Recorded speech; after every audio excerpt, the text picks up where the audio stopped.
Hi everybody, Carlito and I are here today and we're going to show you some stuff that we're going to do. We're going to work on our four-way sit that I talked about in class, and I'm going to show you different ways you can do it, how you can use your leash to do it, and how you can guide them with treats. So the first thing you want to obviously do is have them trained to sit in front. So good boy, right? Once you have them there, like, you can guide them around with the leash. So you keep your feet planted and he's really in close, and again bring the treat back over his head. Give it to him, make lots of praise, good boy, and then guide him around to your right hand side. And again, guide back. Good boy, give him a treat. Good boy. And then I'm going to step forward, and I'm going to keep my feet planted, bring him back, get him to sit behind. You want him sitting behind like that in case you're on a road, or you're talking to someone that might have kids and you don't want the dog just to jump on them because they might just be excited. You don't want them to do any, just jump on them and claw them by mistake. So your feet should stay planted the whole time. Their body is what moves. So obviously you first teach them to sit in front. So I'm going to show you Carlito. He's learned this four-way sit, and I'm just going to show you how to do it. So Carlito, come. And close, sit. Good boy, come. Boy, sit. Good boy. Ready? Right. Sit. Good boy. Ready up. Okay. That's it. Good boy. So he's learned to do all of that by breaking it down and making it easy. So if you look back at the video that I have up on the YouTube, which I'll send you to, which breaks down how you teach the sit in the 4 stages. So stage 1 is you learn, you're guiding them into the position. Stage 2 is you're using your hand signal. Stage 3 is your hand signal and verbal, and stage 4 is your verbal only. So if you look at that basics, that's what you should be teaching them to do. Like, getting the 4 stages in front first, then 4 stages on your left hand side, 4 stages on your right hand side, and 4 stages behind. So you work on that, it's called a 4-way sit. If you get that, then that really gives you the capability of using this in a variety of different situations. So that's your 4-way sit. One of the factors you might have with some of the puppies is they might like to sit or lie down on the floor, and it might be easier for you to do it at height. So, Carlito, we're good. Carlito, up. So, good boy. You can put your puppies up there and you can guide them to sit, especially with down. You just bring it in between their legs and they do it. It's easier to do it from a height. So again, saying nothing, just guiding them down and rewarding. So you can do it on like certain things like this, like a futon kind of thing, or it's helpful to get them to be able to do it. You can do it on steps. Just something that's on a height that makes it easier for you to do it, and then they're less likely to try jump off and do anything because it's from a height. Again, if you look at the video I have on YouTube on the basic foundations of how to teach the down and the 4 stages again, you can practice that. Sometimes if the dog is unsure, they might find it easier to do it on a mat or, like I said, on a height. So that's for your down. Carlito, come. So now that we've got the basics of our leash walking that we've done in class, where we're getting the relationship where you're just walking the dog and it's going with you and you've got them walking with you, now you want to teach them a close. So like I said in class, close is my version of a heel. And back in the old days, my granny used to say the origination of heel was that they used to say heel and then they tap the dog in the chest to keep them in that position. So it'd literally be tapped like that to keep them back. Then with everything, people misinterpreted it and people were starting to welly the dogs and kick them really hard with it. So because it's got such a negative association, I thought close is just a nicer version to do. So what you want to be doing again is the leash is in the opposite hand to the dog, the side your dog is in. The treats are on the same side, you can keep them close to you. So I like to do like little circles where you have them moving around like this. They do a circle, they walk forward, do a circle, walk forward. Don't do too many circles, otherwise you'll get dizzy and the dog will get dizzy. So you're just teaching them to stay really close to you without saying the word, and you're just praising them, and giving them the reward. Eventually, like, your hand signal can be like you tapping your leg and they come in close to you, and they can go around. Ready up. There we go. Good boy. You can see, like, he knows to stay right here, and that's where he's going to get his reward from. A little trick to do is have the treat in between your thumb and your finger, and have it pressed against your leg, so they have to kind of like push in to try to get it, and then you can give it to them, and then you just reload yourself, and you have them going, and you can kind of walk around, keeping them with you. Praise them all the time. Good boy. See the way he's so close to me? And eventually what you'll do is you go, ready, close. Oh boy, here we go, good boy. Here we go, good man. You see how happy and smiling his expression is, how he's enjoying it, being close to you. Now, close is only used for like short periods of time to get by something. It's not something that you're going to do all the time. Like, for example, I'm not going to take Rachel to France and have her look at my ugly mug the whole time we're going through all the shops in different places like that. It's not the way it is. You have to be able to explore the world. So it's only in circumstances where you want them to get by something, like there might be kids in the stroller that you want them to get by or anything like that, then that's when you want to work on that kind of thing. Harmony, quiet please. Harmony wants to take part, she's giving out. I can show some stuff with her too. But with Carlito, it's mainly like it's all being built through relationship and that, like the reward of the food that helps him out and helps him to just like it's his currency. It's like we work for money, they work for the affection and the treats and stuff like that. And like I said, if you don't have treats on you and you want to reward them, teach them to let's go get a cookie. So I'm going to show you that with Harmony, because I haven't taught her this yet. Carlito knows it a little bit, so let me put Carlito inside and I'll be back in a second. Carlito, come. Happy girl. Okay.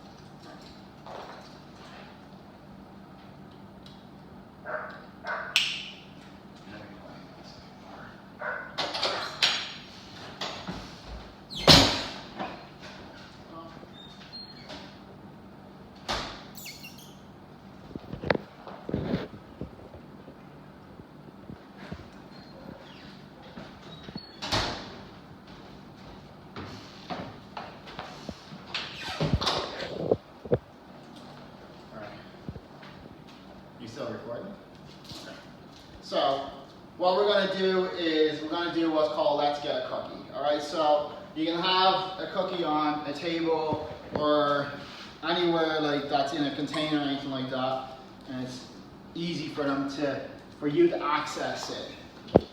It's not for them to get, but for you to give to them. So if she does something good, so Harmony, sit. Good girl, down. Good girl, okay, ready? Let's go get a cookie. And you go to that spot and give it to them.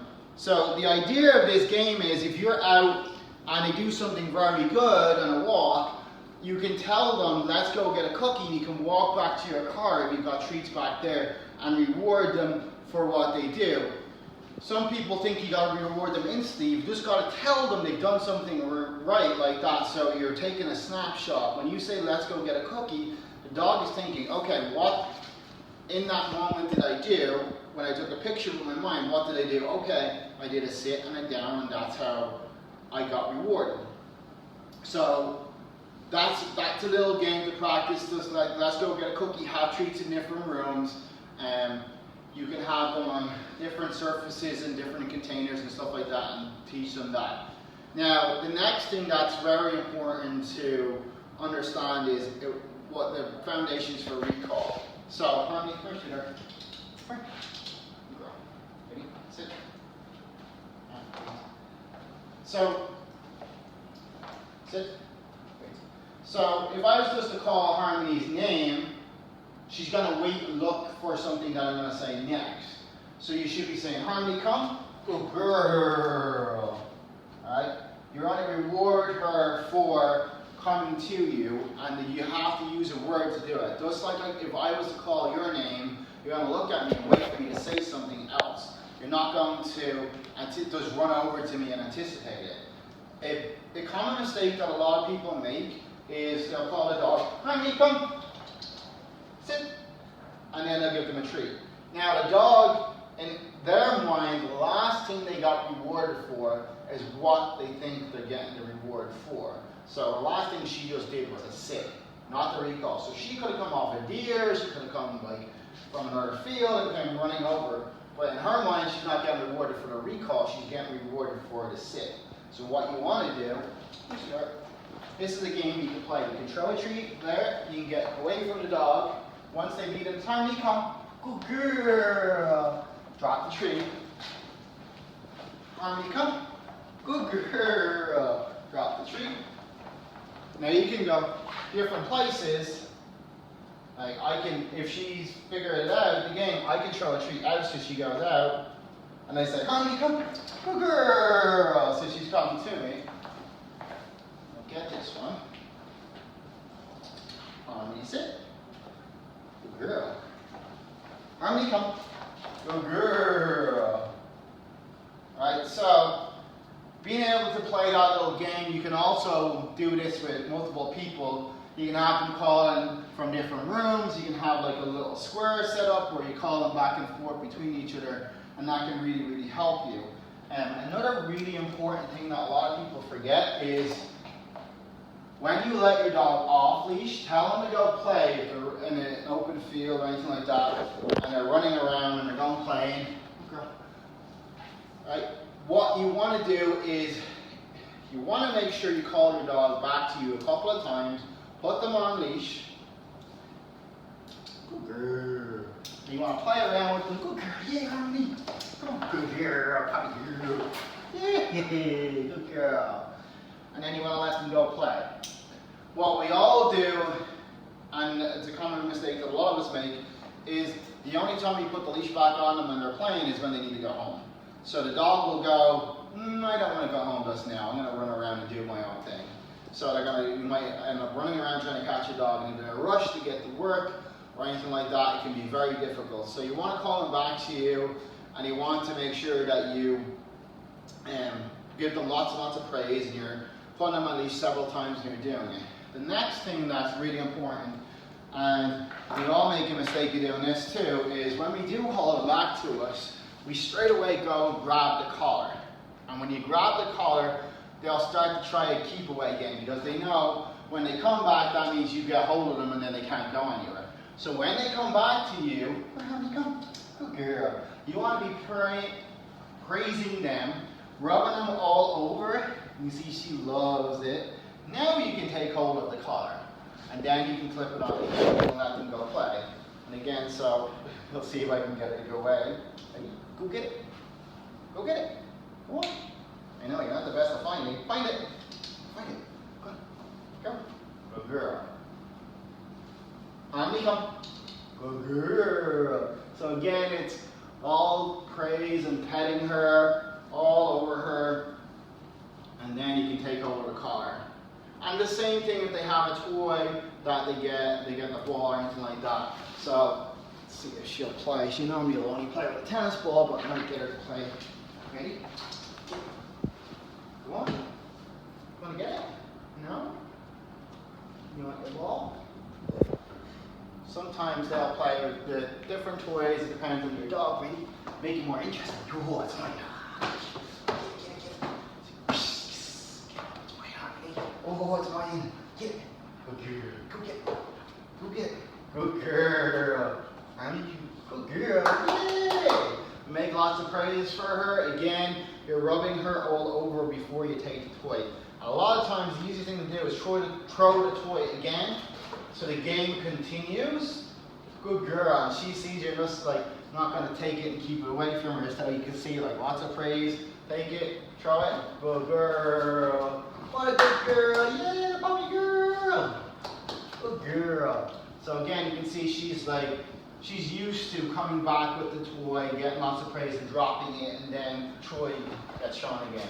So the game continues, and you can see like she loves it, like the game of it, bringing it back and then getting lots and lots of praise. See, she's throwing it for me to throw it for her again. So that's really important. And you want to do the same thing when they get something that they shouldn't have, such as like people's glasses or anything like that.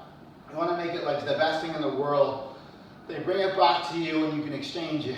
And like our dogs love picking up Rachel and I's shoes and bringing them to us. And we much rather them bring them to us than them going off and taking it somewhere else and chewing. So we don't mind taking it off of them, giving them praise, maybe giving them a treat as a reward for bringing it to us, rather than correcting them and then going, okay, well, I'm just going to take this shoe elsewhere and chew it up, and then we find it later all torn to shreds. That's not what anybody wants with anything, especially if people have expensive footwear or just new footwear in general. It can be a real like pain in the butt.